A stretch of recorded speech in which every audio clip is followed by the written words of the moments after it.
tunnistada oma vigu, et tunnistada seda, et jah, et praegu ma ei saa hakkama, aga ma pean otsima siis abi. Ja sellest ei ole mitte midagi halba, on ju. Kui sa peadki minema ütlema, et kuule, sorry, praegu ei saa niimoodi, mul ei tule välja või noh, et aga siis sa peadki nagu minema sellest ohvri režiimi pealt on ja tegutseja režiimi peale. Kallis kuulaja, alustab saade Hakkame tegutsema. Saade inimestele, keda huvitab ettevõtlus, eneseareng või lihtsalt soovib kuulata põnevaid lugusid. Räägime Eesti ettevõtjatega, aktiivsete tegelastega, kellest võib tavaliselt väga palju ei kuule. Mina olen Indrek Põldvee ja tänud, et oled minuga. Ahoi kõigile. Tore, et olete jälle otsustanud uut lugu kuulama tulla ja aitäh teile selle eest. Tänase loo kangelanna on meil Elena Kuslap. Ja ennem kui Elena loo juurde läheme, et ma mainin veel seda, et need Hakkame tegutsema saated, need tulevad 2 korda kuus välja. Et iga 2 nädala tagant tuleb uus osa ja esmaspäeviti. Et kui teil olete nagu iTunesis või kuskil need endale subscribe'ind, siis need tulevad automaatselt.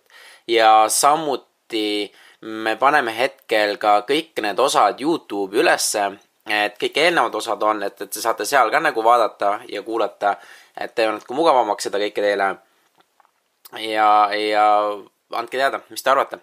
Ja täna siis Elena räägib ka oma nagu päris raskest lapsepõlvest, kuidas ta nagu üles kasvas ja nad terve perekonnaga ühes väikses ruumis elasid põhimõtteliselt ja Elena tundub, et ta on selline hästi tagasihoidlik naisterahvas, aga tegelikult seal taga on päris võimas ema lõvi, kes toimetab ja aina kasvab, et mul oli päris suur au tema lugu kuulata ja see oli nagu päris uskumatu ja see on äärmiselt tore, et ta tuli mu siia oma lugu jagama teiega ja aitäh suured tänud temale.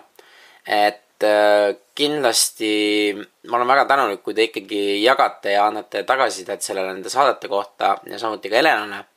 Ja kui teil on veel küsimusi, kirjutage alati indrek@hakkametegutsema.ee, et ma vastan küsimustele ja kui teil on soovi kellega kontakti saada, andke neid teada. Ja mis siin ikka, läheme siis tänase loo juurde. Tere, Elena! Tere, Indrek! Et räägi mulle, millega sa igapäevaselt tegeled? Ma tegelen igapäevaselt ilmselt rohkem kinnisvaraga. Annan kinnisvara üürile ja renoveerin ja siis arendan. Et vahepeal ka ostan ja müün. Investeerimisega siis pigem. Ja ma olen kuulnud, et sa oled ka ema samal ajal. Ja, mul on 3-aastane laps ja siis on 10-kuune laps. 2 lapse ema ja. Aga räägi, kuidas su teekond selle kinnisvara juurde üldse tuli? Miks sa tegeled? Ma arvan, et see hakkaski lihtsalt lapsepõlvest ja see raamat, mis mulle tuli, et tegelikult mis raamat? Rikas isa, vaene isa raamat, et selle pärast ilmselt. Ja tegelikult see kirge tahe oli nagu lapsepõlvest saadik, et tegelikult küsimus oli, mis mind piinas, oli see, et kust raha tuleb. Et kuidas saaks nagu raha, sest et mina kasvasin ülesse sellises nagu mitte just kõige nagu rikkamas piirkonnas, ütleme nii. Kus sa kasvasid ülesse? No minu kodu oligi siis nagu ühiselamu. Et ühiselamust kasvasin ülesse, kuna minu vanematel Vene aeg läks üle Eesti ajale, siis nemad päris laenu ei saanud endale. Minu isa oli Ukrainast pärit, temal ei olnud nagu elamisluba. Ja hea, et nad üldse selle toagi said tegelikult. Et ma isegi kujutan, kuidas nad selle said. Aga mu isa töötas siis koolis, et ta oli kehase katsuste õpetaja ja siis läbi selle ta sai kuidagi selle ühiselamu toa, mis oli siuke 23 ruutu, mis ikka nagu elasime seal. Et sealt ma ilmselt sai selle lapsepõlve trauma tegelikult. Või noh, mul oli kindlasti tahe elada külluslikumalt, et elada nagu sellises paremas piirkonnas ja üldse nagu, et kuidagi, et mul oleks rohkem võimalusi. Ja see soov oli mul hästi väiksest lapsest peale. Kui ma kooli jõudsin, siis ma nägin, et teistel lastel nendel ikkagi vanematel nagu raha liikus kuidagi, et kui inimesed elasid ikkagi paremalt ja siis tekkiski mul selline küsimus, et kuidas siis saavutatav oleks, on ju. Aga jah, et kasvades üles oligi see, et raha ei kasva puu otsas ja et raha on ikkagi kuidagi, ma ei tea, ainult mingid pahad inimesed saavad raha või kuidagi et sa pead olema mingi susserdaja, et saada raha või et selline veider arusaam rahast, et rahast tegelikult üldse ei räägitud või üldse räägiti, siis raha ei ole. Selline nagu jutt oli selles mõttes, et kui midagi tahtsid midagi, on ju, siis ei, selleks ei ole raha. Siuke nagu kogu aeg oli nagu limiteeritud, piiratud seda, et ma lihtsalt mõtlesin, et miks see nii on. Ja siis, kui ma koolis mind ka nagu huvitas matemaatika ja siuke nagu majandus, aga majandusõpetus oli selline nii arusaamatu ja nii keeruline ja ühtegi raamatut sellel alal ma nagu kuidagi ei juhtunud kätte, et tegelikult kõik kohustuslik kirjandus ei käsitlenud üldse seda finantsmaailma, rahamaailma, et tegelikult meie ühiskond on nagu nii finantsidega seotud ja sellest üldse ei räägita koolis, on ju. See on nagu väga siuke... Aga miks sa arvad, et ei räägita koolis seda üldse? Enda mõttes lihtsalt.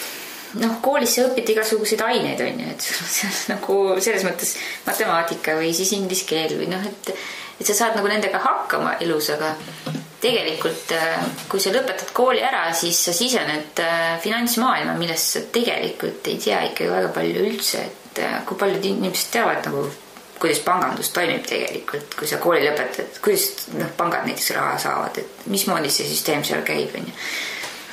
Et kuidas võiksid laenata raha näiteks, et osta midagi või et tegelikult sa koolist üldse ei tea neid asju. Mina sain teada niimoodi, et ma läksingi panka tööle ja läksin panka tööle sellepärast, et minu isa arvas, et seal on väga palju raha ja siis sa peaksidki, kui sa lõpetad kooli, siis sa võiksidki minna panka tööle. Ja ma läksin nagu tema unistust täitma, et tema unistus oligi selline, et mina võiksin töötada pangas ja siis elu lõpuni põhjustada. Aga see oli väga õpetlik tegelikult. Pangas töötamine oli väga õpetlik ja ma nägin nagu seda finantsmaailma ikkagi veel eriti teravalt, sellepärast, et ma läksin tööle, siis oli veel buum, et 2008 väga head ajad, kõigil olid suured palgad. Minul oli katseaja palk, on ju. Aga siis tuli kriis ja tuli väga kiiresti, see tuli nagu paari kuuga. Inimesed kõik lahkusid, nad ei suutnud harjuda ümber sellega, et kõik boonused kaotati ära, kõik preemiat, et selles mõttes, et oligi selline säästurežiim ja igal pool, et mitte ainult pangas, lihtsalt mina nagu töötasin pangas, mina oskan lihtsalt seda rääkida, on ju. Ja see hetk mina mõtlesin, et mina võin ikka siin pangas töötada, vahet ei ole, mis ma palka tegelikult saan, sest et mina käisin ka ülikoolis, et ma käisin kaugõppes. Mis sa õppisid? Ma õppisin rahvusvahelist majandust ja ärikorraldust. Kas oli midagi, mida sa ise tahtsid õppida või perekonda? No see suund oli ilmselt lihtsalt selle sama küsimusega minul, et kuidas see raha tuleb ja kuidas raha tekib, et mul oli see küsimus hinges, on ju. Ja sellepärast ma läksingi seda õppima, et ma tahtsin nagu majandust õppida, on ju, et ma natuke rohkem aru saada sellest, et mind lihtsalt huvitas see. Aga seal oli ka väga palju aineid, mis ei olnud nagu kuidagi nagu arusaadavad, et see kõik jälle andis mingisuguse võimenduse mulle juurde, on ju, aga seal oli nagu väga palju sellist arusaamatut ikkagi minu jaoks, et päris elu on ikkagi see, kus sa õpid kõige rohkem, et mingi aine muidugi on hea ülikoolis ja ülikoolis on hea käia ka, eks ole, et sa saad seal mingisuguse kogemuse ja sa saad nagu seal, et kui sa lõpetad ülikooli ära, siis see näitab tegelikult seda, et sa oled nagu kohusetundlik inimene, on ju. Mitte, et see kuidagi hea või halb on, et see ei ole halb, kui sul ei ole ülikooli haridus, sa võid samamoodi ettevõtjaks hakata, on ju. Ja kui sul on ülikooli haridus, siis see on ka väga hea, et see ei ole hea ega see ei ole halb, on ju. Aga jah, see oli väga lahe tegelikult, et ma käisin siis samal ajal, tegin praktikat nii-öelda kogu aeg, et ma käisin ju tööl ja siis ma käisin ka ülikoolis. Et täiskohaga tööl käimine on ikka jõhker. ja siis veel ülikoolis käimine ka. aga kogu aeg ma olingi nagu kogu aeg siuke tegutsemise graafik, et siukest vaba aega ei olnudki väga, et tavaliselt inimesed lõpetavad kooli, siis neil on ikkagi aega pidutseda ja aega käia kuskil, et minul nagu seda aega ei olnud, et kuidagi hästi kiiresti pidi iseseisvaks saama nagu. Ja ega väga palju nagu raha ei olnud üleliia ka, et siis ülikool maksis ka, et mul ema aitas ka mul seda ülikooli maksta. Tegelikult seda raha palgast niimoodi üle ei jäänudki, see palk ei olnud nagu nii suur, on ju. Ja katsepalk jäi mul mitmeks aastaks, et seal, kuna kriis tuli, siis kõigil külmutati palgad ära. Igal juhul sattus mulle selline raamat kätte nagu Rikas isa, vaene isa. Ja see sattus nagu täpselt siuksel õigel ajal, et ma tõesti mõtlesin, et kuidas saab endale üldse mingisugust elamist lubada. Kuidas hinnad olid lihtsalt nii kõrged ja mul oli sisemine soov, et ma tahaks endale ikkagi ilusat elamist, on ju. Aga ma ei suutnud aru saada, et kuidas see üldse võimalik on, et kuidas saab endale laenu võtta ja sellise palgaga, et kas tõesti inimesed saavad nii palju palka siis, et kuidas üldse on võimalik 1 miljoni krooniga osta mingisuguse korteri ja see palk oli paar tuhat, on ju, ütleme nii, et mis ta oli, mingi 6000, 7000 krooni, on ju. Ja ma lihtsalt ma ei suutnud ette kujutada, et kui mitu aastat ma pean seda säästma, et üldse nagu saaks sissemaksu juba ja sissemaksu, aga mõtlengi, et kui ma tahaks näiteks välja osta, et kuidas see üldse võimalik oleks nagu, et kui mitu aastat ma peaks koguma seda raha ja ma peaks terve elu põhimõtteliselt käima tööl, et siis alles kunagi võib-olla suudaks nagu välja osta midagi. Et minul puudusid siuksed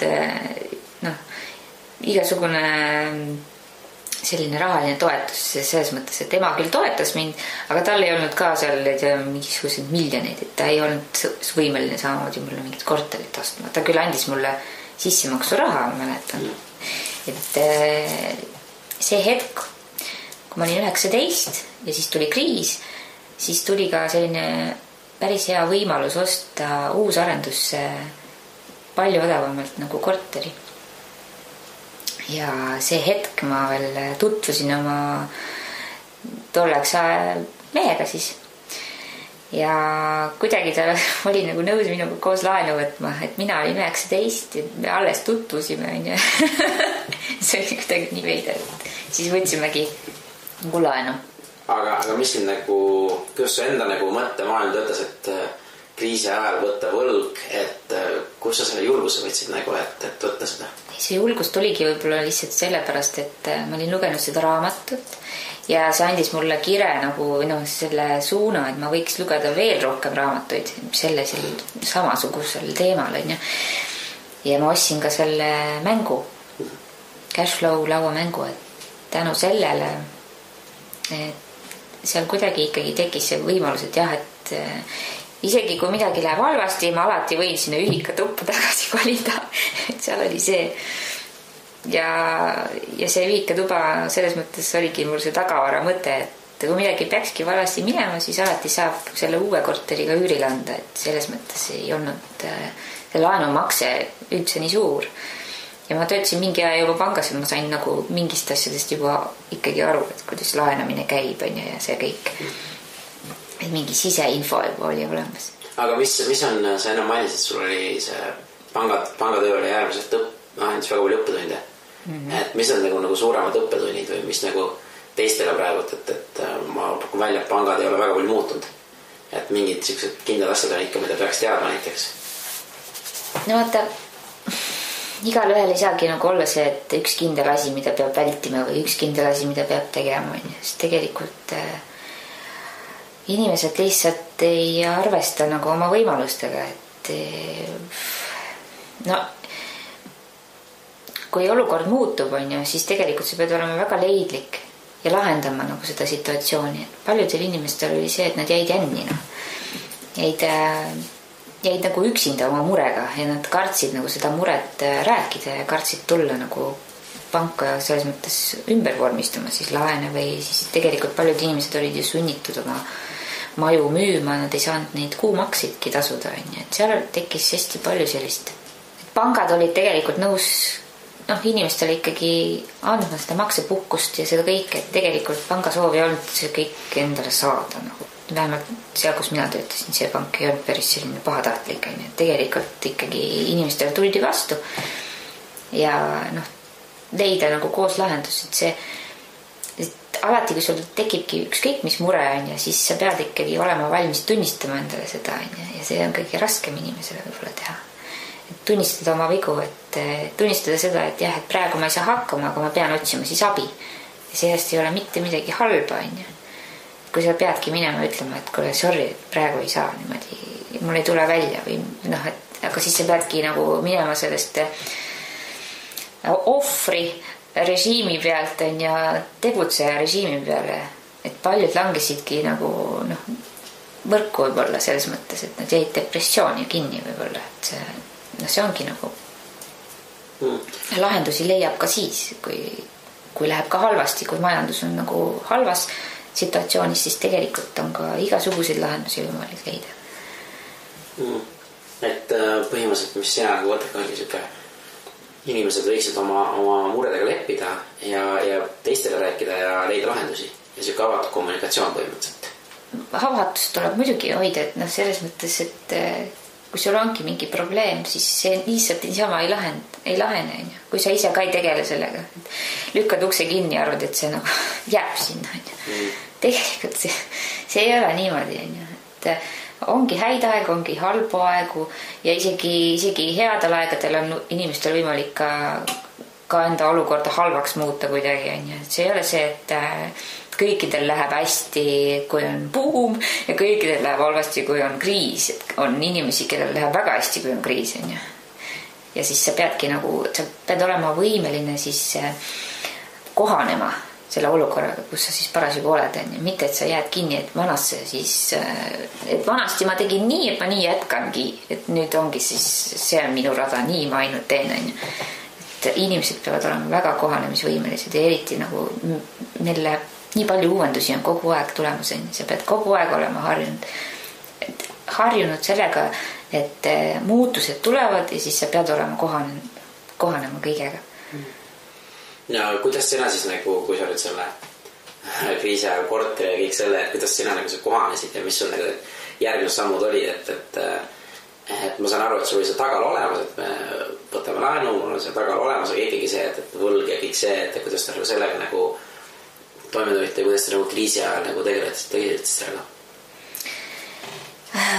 Ma mäletan, et ma mängisin päris palju seda cashflow laomängu ja siis seal tegelikult õpetabki seda, et sa selle laenu võimendusega saad palju kiiremini nagu tehinguid teha ja tegelikult mis sul muud üle jääb, kui sul ei olegi raha, siis sul ongi võimalus kasutada laenu, et osta midagi, aga see ei ole igaühe jaoks see tee, sest tegelikult kui sa väga kardad seda, siis see ei ole sinu jaoks, et sa pead lihtsalt teadma, mis asi on hea laen, mis asi on halb laen. Mis asi on hea laen? Hea laen on siis, sa kasutad laenu selleks, et ta tooks sulle raha juurde. Näiteks, et kui sa ostad üürikorteri, sa võtad selle jaoks laenu, aga sa paned sinna üürniku sisse näiteks, et üürnik tasub siis selle laenu ja siis sulle jääb raha võib-olla, kui jääb, siis jääb ülegi. See on hea laen tegelikult, sest et ta toob sulle raha sisse. Kui sa ostad endale kodu ja elad seal sees, siis see on kulu tegelikult. Sinu kodu ei ole sinule tulu. Kui sa just ei võta endale kedagi veel juurde sinna elama. Kesid üüri, et tuleb sellest aru saada, et mõni laen ongi selleks, et raha tuleks juurde ja mõni laen on siis täielik kulu. Et kui sa võtad krediitkaardi ja lihtsalt lähed shoppama ja ostad endale riideid, siis see on kulu. Sellest võib-olla saab rohkem aru äkki. Tulu on see, kui sa ostad end riided ja rendid välja pärast. Näiteks, või siis müüd kallimalt maha või et selles mõttes sa pead olema ikka leidlik, et raha ja laenamine on täiesti okei, aga sa pead oskama seda kasutada lihtsalt. Aga kas need olid need õppenud, mis sa just nagu pangast nagu võtsid ja nägid, kuidas nagu, mis on hea raha, mis on hea, pluss ka cashflow mäng olid? Just, jah. Cashflow lauamäng tegelikult see aitaski väga palju, et sellist mängu olekski vaja näiteks koolides mängida ilmselt, et kõik, kes on nagu vähegi üldse finantsmaailma, kui sisened tegelikult sa pead ikkagi aru saama, et mis asi on nagu hea laen, mis asi on halb laen. Sa võid ennast nii võlgadesse tõmmata lihtsalt, kui sa ei saa aru, mismoodi see süsteem nagu käib. Ja noh, seda ma nägin ka päris palju, et kui sa nagu lähed koolist tööle otse, siis tegelikult sa pead justkui mingit imidžit täitma, et sa pead nagu ilusa auto endale ostma, sa pead käima ilusti riides, on ja sa käid tööl selleks, et lubada endale seda imidžit, nii-öelda. Siis sa pead endale rentima ilusa korteri, maksad siis üüri, autoliisingut ja tegelikult sa maksad lihtsalt seda ringi niimoodi, et selleks, et käia tööl, ma siis pean omama seda. Staatuse nii-öelda maks on see tegelikult, et see mis ei ole ka võib-olla halb, et võib-olla lihtsalt paljud inimesed jäävad sinna kinni. Et nad tahaks midagi muud ja nad ei oska sealt väljuda. Aga kuidas sina väljusid või kuidas sina nagu said sellest nagu aru, kuidas sa nagu edasi arenesid? Ega see ei olnud nagu kerge tegelikult, sest et kui sa oled nagu pärit perest, kus on raha oli selles mõttes ei räägitud ja ma pidingi hästi palju oma alateadust selles mõttes muutma, et ma pidin nagu sisendama endale, et raha, et kõik ongi võimalik, et passiivne tulu on võimalik ja ma ei pea käima tööl, et selleks, et raha nagu tuleks. Ja tegelikult selle esimese üürikorteriga või selle ühika toaga tuligi tegelikult see teadmine või et saingi selle üürile anda ja siis tulebki, iga kuu tuleb ju raha, on ju. Ja ma ise ju ei pidanud seal füüsiliselt midagi nagu tegema selle jaoks, et see nagu laekuks. Et mina pakkusin maja, siis selles mõttes, et elamist. Ja selles mõttes oli ta ikkagi passiivne tulu. Et siis saab aru natuke rohkem, et kui sa isegi saab seda teha ju ka mõne väiksema asjaga, et ei pea kohe endale kortereid ostma, et sa võid seda teha näiteks, kas ostad mingisuguse auto ja annad selle kellegile kasutada, kellel ei ole võimalus osta seda, vaid tema annab sulle siis mingisuguse raha, on ju. Et ka väiksemate tehingutega saab seda passiivse tulu nagu harjumust sisse harjutada. Aga kuidas sa ise nagu edasi nagu sinna kinnisvaramaailma siis sattusid, et kas esimene korter, mis tõesti laenuga selleks, mis sa tegid seal või kuidas sa nagu edasi jätkas? Mingi paus tuli sisse, ma mäletan, tegelikult esimene siuke üüri kinnisvara, kas oli 2011 või 2012 isegi, ma täpselt ei mäleta, aga sai vaadatud ringi, Peeter Pärteli koolitusel sai käidud kinnisvaraga seotud ja maksudega seotud, et siis sealt sai hästi palju siukseid tutvusi ja vaatasidki, et inimesed, kes rääkisid seal juttu, olid täiesti tavalised inimesed ja selline tunne jäigi, et kui nemad saavad hakkama, et nemad on ostnud mingisuguseid üürikorterid ja üürikinnisvara ja teinud korda, ostnud mingi jubeda korteri ja teinud selle korda, siis võib-olla siis saaks nagu isegi hakkama sellega. Ja ma vaatasin, ma mäletan kuulutusi ja vist tegin kohe pakkumise, et lihtsalt vaadata, et mis vastatakse tegelikult, sest et mina ei tea. Ma olen alati teinud siukseid nagu naljakaid pakkumisi, et siis kompad niimoodi turgu.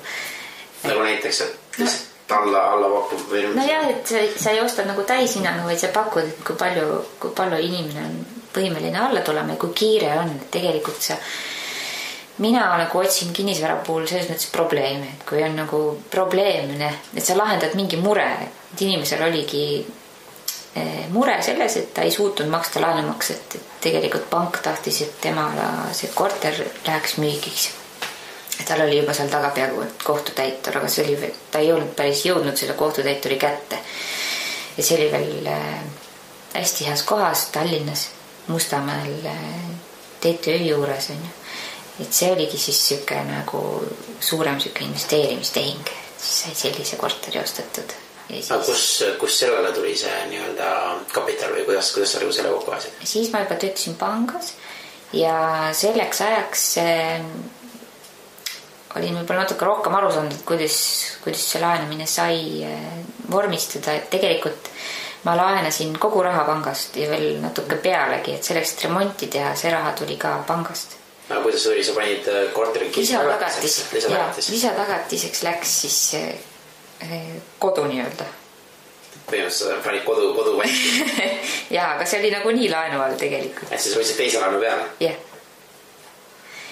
Ja topetlaen siis. Ja mis su kaama selle peale nagu ütles, et lase käia? Ei, no me võtsime seda selles mõttes koos, et mina üksinda ei oleks seda siis saanud teha. Ja ega tegelikult, noh, mina olin muidugi suure hurraaga, muidugi teeme ära. Aga noh, tema nagu alguses ikka ei tulnud päris nii lihtsalt kaasa, et ta nagu natuke kahtles ikka, et kas ikka on, et see korter ikka oli nagu väga selline vana ja jube, et seal pidi väga täiesti tühjaks tegema selle kõik kapitaalremondi. Ja me ei teadnud sellest mitte midagi ju. Nagu kumbki meist ei olnud teinud mingit kapitaalremonti enne nagu mingid elektrijuhtmed, mitte midagi ju, keegi ei teadnud nendest asjadest mitte midagi. Ja siis saigi nagu otsitud inimesi sinna, vaata, kes teeks, kes paneks elektrit, kes teeks põrandat. Ja tegelikult päris palju tegimegi ise, ma mäletan, et pangas tööpäev lõppes ja siis läksid sinna korteri peale, võtsid tapeeti maha ja siis sai täitsa ööseni seal nagu aega veetud lihtsalt koristada ja see kõik oli nagu võttis päris palju energiat ära ja noh. Aga palju siis õppisid sellest? Noh, väga palju ilmselt, noh see oligi väga õpetlik, et seal sai need kõige esimesed vead ka ära tehtud, et siis pärast ei jätkaks. Ma mäletan, me jätsime sinna vana põranda alla ja siis panime sinna uue parketi, mis pärast ujus nagu täiega. Et siukest asja nagu ei tasu teha, et siis ikka peab kapitaalremondi tegema, siis ikka kapitaalselt, mitte et sa jätad midagi sinna vaata. Aga see korter läks üürile ja kuna me tõstsime selle väärtust, siis kuidagi see laenamine edaspidi oli lihtsam, sest et tõstad millegi väärtust, siis sa saad vastu seda rohkem nagu laenu võtta. Ja lõpuks me ostsime korteri vist Haapsalusse. Ma vaatasin, et kinnisvara hinnad hakkavad tõusma ja Tallinnas nagu ei olnud midagi, kuigi see hetk tegelikult oli väga hea ikkagi osta. Aga mulle tundus, et ikka ei, nii kõrgemaks on läinud ja Haapsalus oli siuke uus arendus Haapsalu kesklinnas, et sauna on ka hästi jõus korter. Ja siis ka mõtlesin, et ma proovin kaubelda ja saingi selle hinnaga, mis ma tahtsin tegelikult. Ja siis oligi jälle, et lähme siis jälle panka ja siis tegelikult see oli ka jälle seotud siis selle koduga, et kõik asjad olid seotud koduga, aga selleks ajaks oli meil nagu 2 korterit, mis olid laenuvabad. Et siis mingisugune selline puhver oli alati olemas, et kui midagi nende laenudega juhtub, siis meil on alati nagu koht, kuhu minna. Või see viikatuba oli alati nagu olemas. Aga need 2 ilma laenud korteri, kuidas ta need, kas see oli ka nagu kodu peal olid laenud ja need on ikka pandud või? No minu lapsepõlve kodu siis ja siis mehel oli ka Tartus oli siis vanemate need siis põhimõtteliselt küll, jah. Et nende peale laenu me kunagi ei võtnud ja see oli nagu välistatud, et see nagu pidigi jääma laenu vabaks, sellepärast et see, mis juba laenu all oli, et sinna me panime laenu juurde selles mõttes. Aga Tallinna ja Haapsalu korter läksid ka üürile, et siis lõpuks oligi vist 4 korterit oli juba nagu üüritud välja ja siis tuligi juba päris hea nagu siuke passiivne tulu. Aga mis me veel tegime oli see, et me nagu ei raisanud seda kõike, et see kõik läkski edasi investeerimiseks ja Peeter Pärti koolituse sai jälle käidud, et siis Peeter nagu ütles, et peaks ettevõtlusega tegelema ja peaks ettevõtte tegema. Aga miks peaks ettevõtlusega tegema?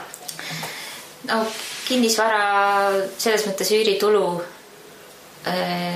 saab ju ka ettevõttele suunata selles mõttes, et kui sa investeerid seda edasi kogu aeg ja raha välja nagu ei võta, ei kasuta, siis mõistlik on seda läbi ettevõtte teha, et kui sul on nagu ettevõttes, et hoida nagu ettevõttes kinnisvara on ka väga okei.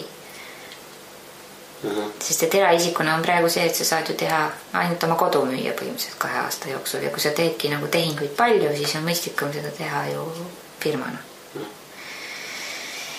No ja siis vahepeal tekkis mõte, et hea küll, et ettevõtlusega ettevõte peaks ju millegiga tegelema ka, ja siis koolis oli, ma mäletan, mingisugune ettevõtlustund ka, et siis tuli mõte, et midagi peaks proovima nagu müüa ka ja siis mõtlesime, et mina mõtlesin, et võiks tegeleda bikiinide müügiga ja siis bikiinide müük oli nagu fail selles mõttes, et sellest ei tulnud nagu midagi välja. Aga sa proovisid seda?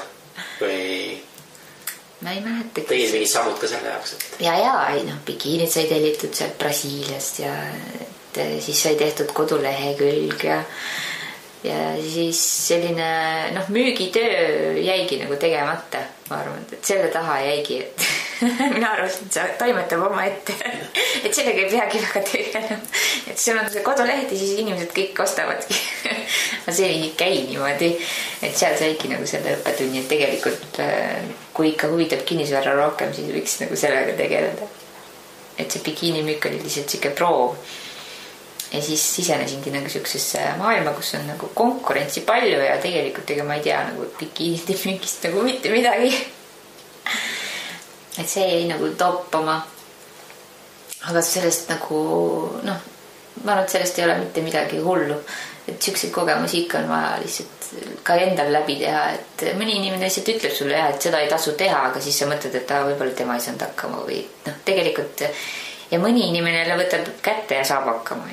See lihtsalt ei olnud minu jaoks. Minul oli nagu suurem kirg ikkagi kuidagi kinnisvara, et see kinnisvara väärtuse loomine sinna, et sa võtadki selle õuduka korteri, teed selle korda ja siis sa lood sinna lisaväärtust ja sa nagu teed selle ilusaks ja siis ma avastasin seal, et mulle meeldibki sisekujundus. Et see visioon, et ma olengi hea nagu selline idee genereerija või ma näen seda pilti, milline see võiks olla.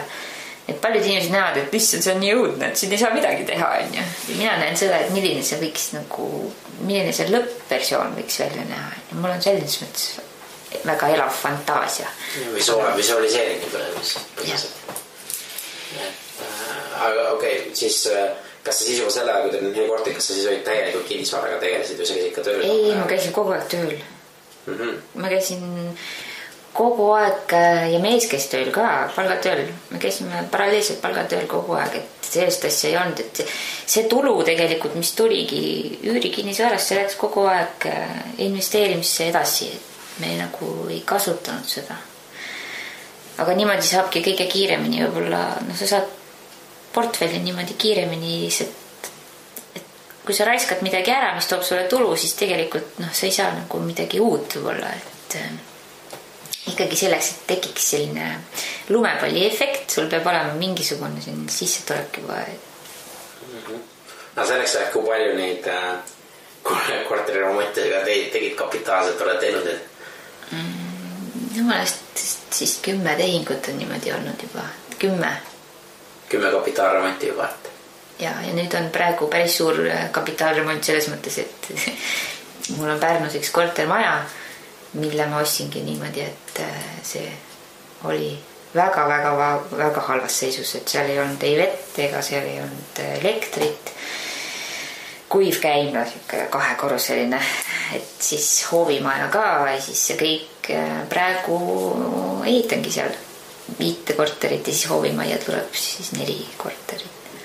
Et see on selline, minu jaoks on üks suurimaid nagu projekte praegu. Aga kuna sa muidu täielikult selle kinnisvaraga tegelema hakkasid? Ma ei teagi, kas täielikult. Selles mõttes siis kui laps sündis, me korraks võtsime mehega koos täielikult aja maha, et aasta aega me nagu, või see aeg, kus siis laps oli väike, sündis ja mõlemad siis ei käinud tööl. Aga see oli selles mõttes minu jaoks suur avastus, et ma nagu ei suutnud kuidagi, mul hakkas nagu igav või lapsega kodus on hea olla, aga kuidagi see sisemine tahe midagi muud veel teha lisaks oli päris suur, et see ei olnud see, et nüüd lihtsalt olemegi kodus. Ma vist ei ole lihtsalt selline nagu päris selline kodus istuja inimene. Ja siis saigi hästi palju seda, ma ei mäletagi, mõeldud, et kuhu siis nüüd edasi ja 2013 ma mäletan siis, kui ma ostsin selle Haapsalu korteri, siis tuli tegelikult mul koondamine vangas. Ja ma mäletan, ma veel istusin notaris ja siis minu ülemus helistas mulle, et kuidagi kiire asi või kuidagi naljakas kõne oli see, et tal oli vaja hädasti mulle just see päev midagi öelda. Ja ma mõtlesin, et aga ma olen praegu notaris, et ma lihtsalt ei saa. Ja järgmine päev sain siis teada, et mind koondati. Selles mõttes oli nagu huvitav, et ma just ostsin nagu 3. Et siis 3 laenu oli peal ja mind koondati. Ja mis mõtted siis läbi käisid? No igasugused mõtted, siis väga siuksed ütleme nii, et ega siis stabiilsus kaob ära vaata, kui sul oli mingisugune stabiilne asi. Ütleme nii, et ega see nagu unistuste töö võib-olla ei olnudki päris, aga mulle meeldis seda teha, et see hetk mul oli seda vaja, seda kogemust. Ja see sundis nagu, see koondamine sundis nagu edasi mõtlema, et mis nüüd saab, mida ma siis nüüd tahan üldse teha. See hetk ma ikkagi päris ei teadnud, et mida ma siis võiks teha üldse. Ja kui koondamine tuli, siis ma mäletan, paar nädalat hiljem sain teada, et ma olen rase. Nii et jah, koondamine ja rasedus tuli nagu ühel ajal, et see oli päris huvitav. Aga ma kujutan ette, kuidas see, ma ei usu, et need mõtted peale koondamist kohe olid sellised, mis väljakutsed nüüd ma teha saan. Vai ma kujutan ette, see võis olla siuke kurat. Ja oli küll, jah.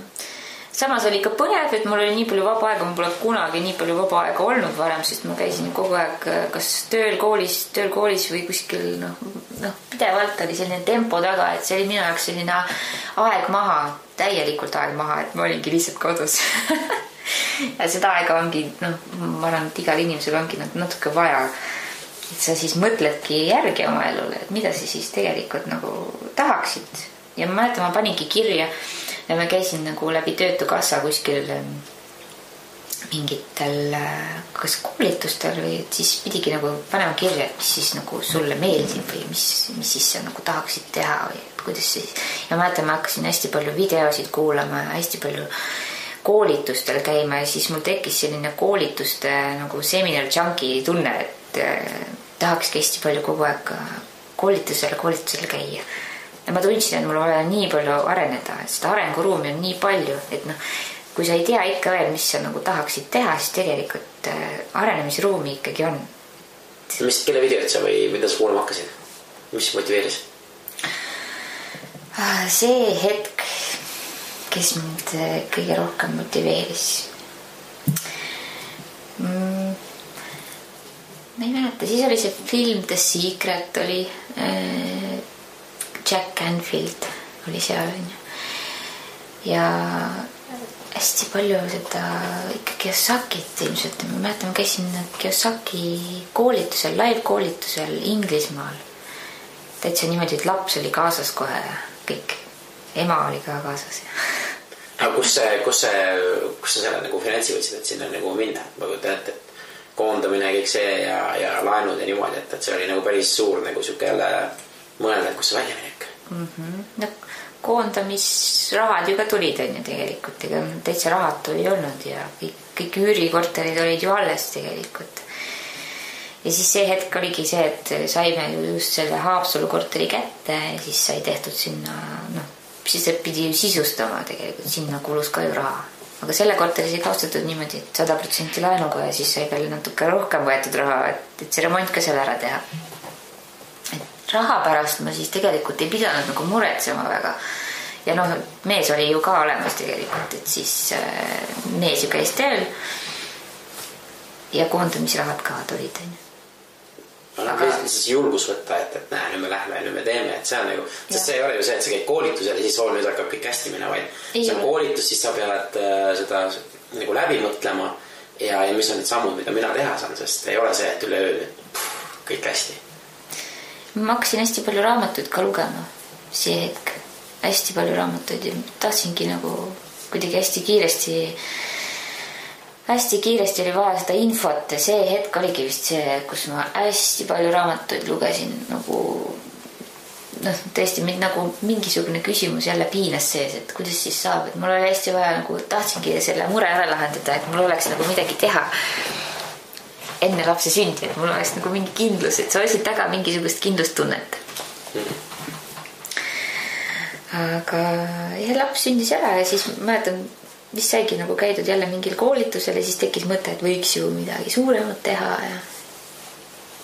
ja nii see kasvas. Ja siis sai jälle nagu kortereid sai vist ostetud, aga siis juba firmale, et ja firmal oligi siis see raha nagu jäigi firmale, et siis kõik korterid, need tehingud, mis tulid, et ost ja müük, et siis sai jälle osta, kui midagi müüsid, siis ostsid jälle midagi asemele. Tegelikult siis ei olnud päris see, et võtsid mingit raha välja või see kogu aeg läks edasi. Reinvesteerimist tegime siis nagu hästi palju. Ja lõpuks see kasvas päris nagu mõnusalt, et see sai siis nagu kortermaja ostetud ja niimoodi, et ostsidki välja nagu selle, aga see omanik, ma mäletan, seal oli nagu mitu omanikku ja inimesed olid hästi vanad juba seal, nad tahtsid tegelikult lihtsalt, et keegi võtakski selle üle ja teeks selle korda ja siis tulingi mina nagu et see on täpselt see, mida peaks tegema. Ma kindlasti on küsimus, kuidas sa need üles leiad, need kortermajad, need inimesed, et kas ongi puhtalt, et kinnisvaraportaalidest või kuidas? Mina olen ka kinnisvaraportaalidest leidnud siiamaani veel, jah. Ja see on põhinumber, et sa iga päev, iga tund käid läbi või on sul mingi kindla süsteem, kuidas sa teed seal näiteks midagi teha? Soovitad? Iga päev päris ei ole, et sellist aega nagu ma eraldi võtan, ma arvan, et kui tuleb selline tahe või tuhin peale, siis ma nagu tegelen sellega. Ja praegu ma tegelen natuke rohkem sellega kui enne ja ka niimoodi, et nüüd üle Eesti, et isegi ei piira enam mingisuguseid linnasid, et tehinguid tegelikult leiab väljaspool Tallinnat väga palju. Aga tasub üldse väljaspool Tallinnat, et sellest kõik elu ju käib Tallinnas? No seda ütlevad jah inimesed, et tegelikult mina nagu küsin vastu seda, et kui ma siin Tallinnas saan samasuguse õudusmaja siin paarisaja 1000 euro eest on ja siis ja selle korda tegemine on ju ka väga kallis, et kuidas need numbrid siin siis jooksevad kokku, et teises kohas, kus on natuke odavam osta see kinnisvara ära, et ehitushind kui selline on sama kallis, ütleme, aga see siin sa paned lihtsalt selle ostu peale juba nii suure raha alla, vaata. Et need numbrid tegelikult on suhteliselt samad ikkagi, see kasumi number, kui sa näiteks ostad ja siis kohe müüd või mina ei näe siin väga suuri nagu erinevusi tegelikult. Tuleb lihtsalt otsida ja õige kohadus leida. No otsida, mitte et ma otsiks kõige ilusamad korterid linnas on ja, vaid et ma otsin nagu probleemsed tegelikult. Ja mina otsin lahendada mingi mure ära ikkagi, et see ei ole see, et ma leian ja vaatangi kõige ilusamat mingisugust uusarendust, mis maksab, ma ei tea, 3000 eurot ruutmeeter. Et siis ma saan aru, et sa pigem ongi otsid muresega ja see, et sa, kuna sul on see visualiseering on, nagu ma saan aru, suht nagu tugev, et sa näed, et potentsiaali nendes nii-öelda. Et sa just nagu murede ja potentsiaaliga pärast nagu otsid ja näed ja mõtled niimoodi edasi, et sa ei võta lühiajaliselt, et umbes, et näe, seda ma saan flipida, see võtab mul 6 kuud aega, vaid pigem ongi näed, see võtab mul 2-3 aastat aega, aga ma tean, et sellest on nagu palju enamat nagu. Yeah. Et see on väga hea teada. Aga räägi, kui sa nagu peaksid alustama täiesti nullist uuesti tänapäevases keskkonnas, et oled need teadmised, mis sa praegu oled saanud, on ju, need on olemas, aga et oled jälle noor ja peab kuskilt alustama, kuidas sa nagu mida sa teeksid? Kuidas sa alustad? No mingisugust ikkagi väärtust tuleks nagu luua, on ju. Et päris niisama, et kui sa oled täiesti, ütleme, koolist tulnud ja rahatu, on ju. Et siis mingisugune raha liikumine võiks ikkagi olla, on ju. Et sa pead ikkagi millegist elatuma, on ju. Et ja siis oleneb täiesti, mis oskused sul on. Minul oli see, et mina oskasin nagu vene keelt ja oskasin inimestega nagu rääkida, aga ma täiega kartsin. See minu jaoks oli juba see, et ma olin nagu teller ja siis mul oli suht sunnitud inimestega suhtlema. Aga mis sa kartsid? Ma ei tea, no see oli jälle koolihirm selles mõttes, et tahvli ette minna oli väga hirmus, et kui sa ei teadnud vastut, siis sa olid nagu rumal. Ja see hirm jäigi nagu täiskasvanuks saades samamoodi, et ja praegu ka, kui lähed lavale, siis võib-olla alguses tekib selline natuke nagu siuke tuhin sisse. Ja see hirm inimestega suhtlemises oli, jah. Aga sellest sai päris kiiresti lahti niimoodi, et sa nagu olid päevast päeva ja suhtlesidki inimestega. Tegelikult ükskõik mis hirm, mis sul on, sa saadki sellest lahti niimoodi, et sa peadki lihtsalt tegema seda. Kui sa teed seda, siis lõpuks nagu ei ole sul, see ei ole mitte midagi erilist. Kui sa kardad näiteks helistada, teha müügikõnesid, siis sa pead lihtsalt tegema seda ja siis sellest saadki niimoodi lahti. Ja sa pead nagu kuidagi nagu seostama sellega, et see eesmärk, miks sa seda teed, on ikkagi nagu hea. Või kasulik sulle millegi pärast. Ja sa lood lisaväärtus kellegi teise. Jah. Et seegi. Aga ikkagi ma ei saanud korralikku seda, et kui ma koolist või kuidas ütleme, et mul on huvi kinnisvara vastu, mul ei ole nagu finantsi või niimoodi, et okei, ma lähen kuhugi tööle, aga mida ma tegema peaksin, et ma saaksin nagu selle esimese korteri või midagi sükast osta. Kuidas, et praegu on nagu ajad muutunud jälle nagu aastast 2009, 2010. Alati ei pea ostma korterit, tegelikult on niimoodi, et kui sa tead kedagi, kellel seisab korter näiteks tühjalt, lihtsalt seisab tühjalt. Kas seda on üldse? No tegelikult neid leidub, ja miks mitte alustada sellest, et sa teedki rendilepingu näiteks kellegiga, kellel ongi see probleemiks, et korter seisab, ta ei taha sellega midagi teha, tema jaoks on see kulu, ta peab kogu aeg kommunaale maksma, sa ütledki, et sina rendid tema käest selle korteri ja rendid selle näiteks ise edasi. Et sa oled lihtsalt vahendaja siis seal või haldad seda, et sina jäädki lahendama seal neid probleeme. Et tegelikult piisab ka sellest, et see võib olla esimene samm. Kui sul ei olegi raha, siis sa võid leida selle niimoodi, et sa teed kinnisvarahaldust.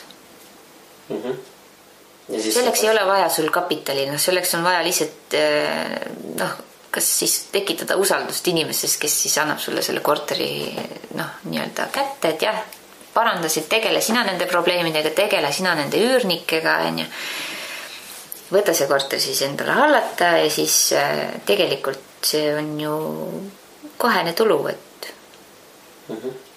ja sealt saab juba edasi liikuda. Ja siis otsid veel võib-olla siis veel endale ühte korterit ja siis niimoodi ja siis alles sellest rahast võib-olla saad endale nagu midagi osta, et mingi raha liikumine tekib juba sellest.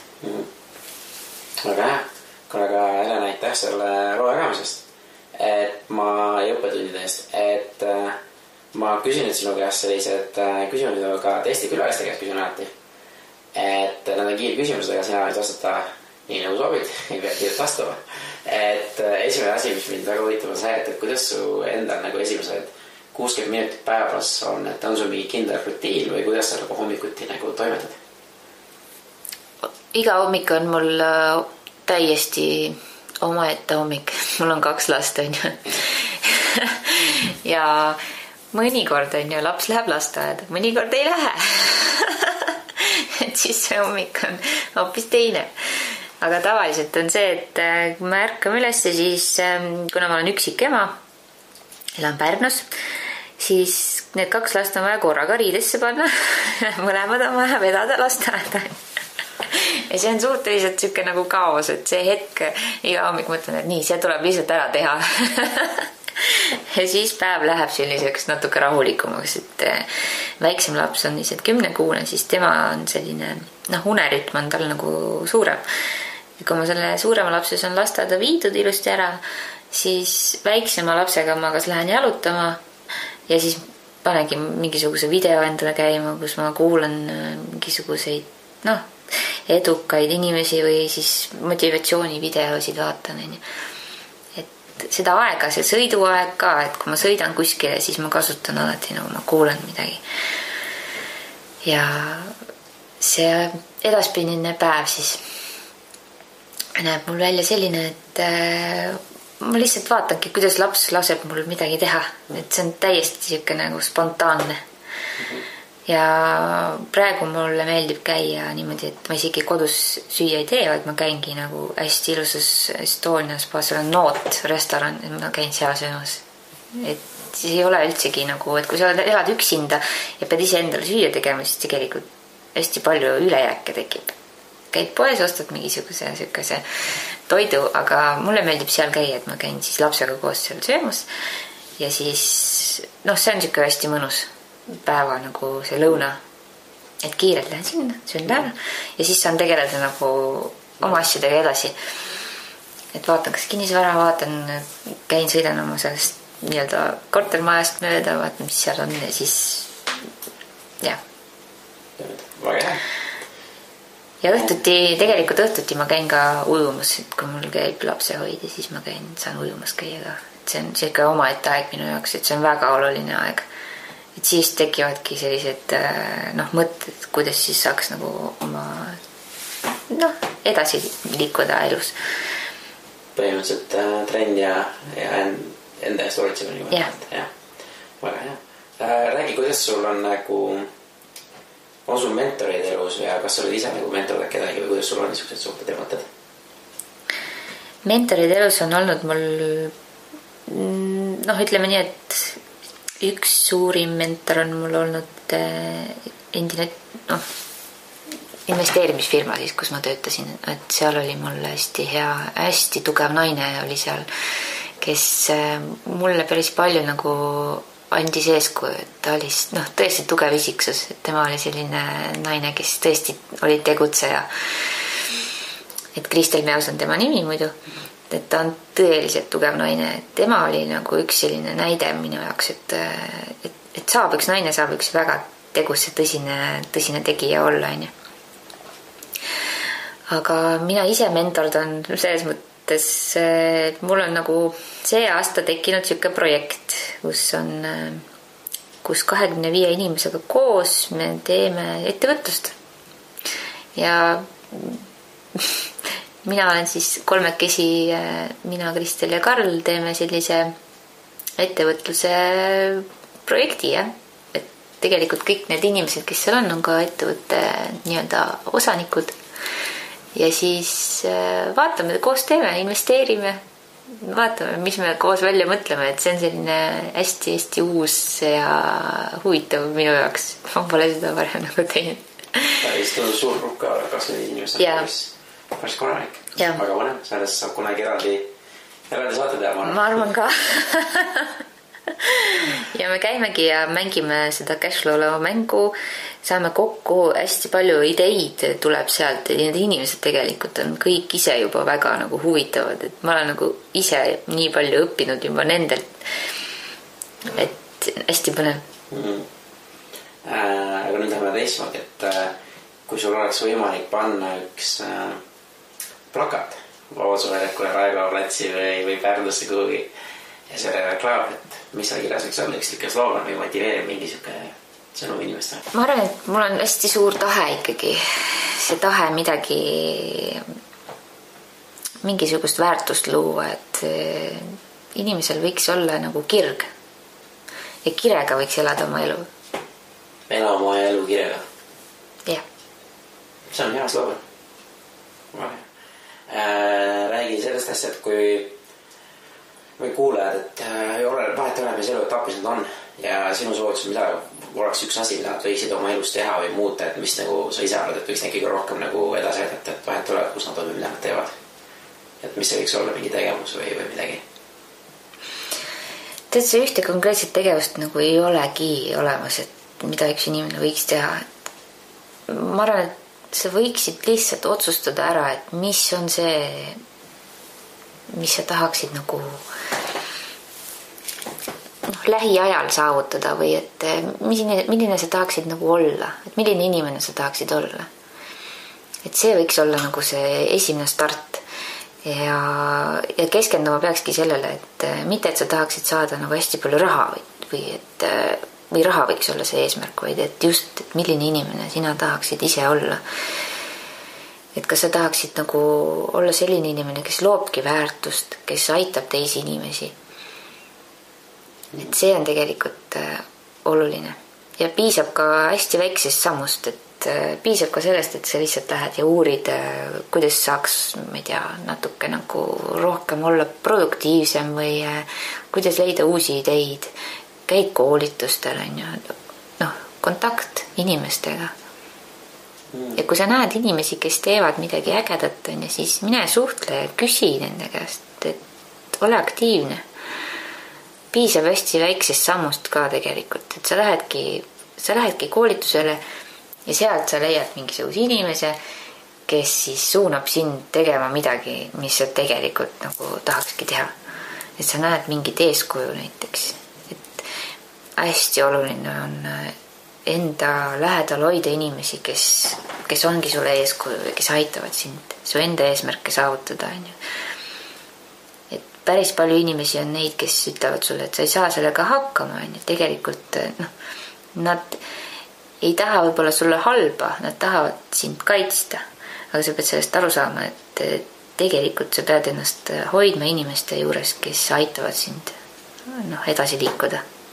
Põhimõtteliselt ümbrits ennast õigite inimestega. Sellepärast ma ongi see 25 inimese grupp, kes sul on, see nagu tundub äärmiselt põnev, sest kõik inimesed tahavad üksteist aidata õppida ja see on nagu väga tugev nagu edasiviiv jõud just. Et see on nagu hästi põnev.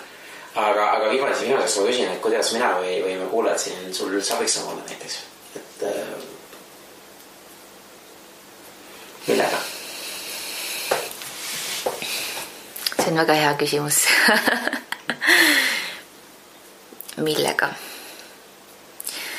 No minu tahe ongi võib-olla see, et inimesed nagu võib-olla ei keskenduks nii väga iseenda probleemidele, vaid et aitaks ka teisi inimesi nagu, et igalühel on meil oma story ja inimesed võiksid olla avatud ja jagada seda teistega ka. Ükskõik, mida sa nagu oled läbi elanud elus. Et ja sina oled oluline ka. Et see tunne, et siis sa oled mingi väike tegija, et tegelikult iga väike samm, mis sa oled siiamaani teinud, on siin nagu tänapäeva jõudnud. On ja isegi kui sa ei ole väga palju saavutanud, siis sul on potentsiaali seda kõike teha. Super. Aga kuidas mind võiks aidata nagu? Ma olen nagu pigem selline praegu, mul on selline faas lihtsalt, et kus ma hästi palju annan ja hästi palju jagan. Et mulle kõik, kindlasti tuleb see mulle tagasi ja ma olengi seda meelt, et kõik, mis sa välja annad, see tuleb sinu juurde tagasi. Et ja ka palju suuremalt tagasi. Et inimesed võiksid olla nagu arvestatud, et üksteisega peab olema lahke ja avameelne. No, me saamegi siin edada sellega, et me isegi sinu vastu rohkem lahkemaid ja abivalmsid rohkem. Et see on väga hea.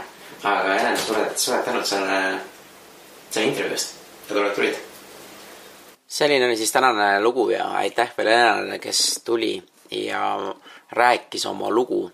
Et see oli äärmiselt inspireeriv minu jaoks ja seda mul oli äärmiselt mõnus teha seda lugu ja Helena oli äärmiselt avameelne ja hästi tore ja ma olen täiesti veendunud, see on alles algus tema kõigele maailma vallutusplaanidele, mis tal kõik veel on. Et kindlasti me kuuleme temast veel päris palju. Ja kallid kuulajad, et nagu alati, et jagage Facebookis, pange kommentaari, kirjutage, mis te arvasite sellest loost, et mis te õppisite ise, et äärmiselt tore oleks neid kommentaare ja tagasisidet näha, et see on oluline nii loo kangelannale kui ka minu endale ja ka teistele, kes seda lugu kuulavad. Ja kui teil on rohkem veel küsimusi, mõtteid, ideid, kirjutage indrek@hakkametegutsema.ee. Ma aitan alati, kui saan. Ja mis seal ikka? Olge rõõmsad, positiivsed ja naeratage.